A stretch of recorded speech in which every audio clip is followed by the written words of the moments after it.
Hello mga B, yun na nga mga B, nakita nyo sa mga harapan ng mga ingredients na yan. Gagawin natin yung maha. At dahil nag-crave ako mga B, tara, samahan niyo ako magluto.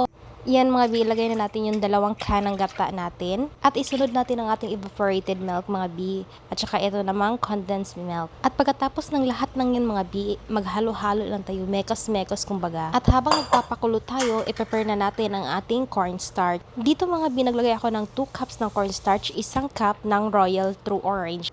Nilagay ko na rin pala yung cheese and corn dyan mga B, tapos halo-halo lang. Nagdagdag pala ako dito ng True Orange mga B kasi matigas pa siya. Dahil okay na to, ilagay na natin doon. Yan mga B, buhos lang natin siya at pagkatapos kailangan natin yung halu-haluin ng halu-haluin. At naglagay na din ako ng butter mga B, konti lang naman. Tapos halo-halo, pagkatapos kailangan mahalo-halo mo siya mga B hanggang maging sticky siya. Mga B, ito ang aking paraan na pagluluto ng maha. May kanya-kanya tayong recipe at kung paano ito gawin. So, ito naman yung sa akin. At pagkatapos nga yan mga B, eto naman yung nilagay ko na cheese kasi wala na akong ibang cheese. At pagkatapos, pag malamig na, ilagay ko na sa ref. At kinabukasan, eto na nga yung resulta. Ayan, tamang-tama lang yung lambot niya. Ayaw ko rin kasi namahan na matigas. Ayan mga B, super creamy, ang sarap. At kung nagustuhan nyo yung recipe na ito mga B, gawa na rin kayo. Salamat!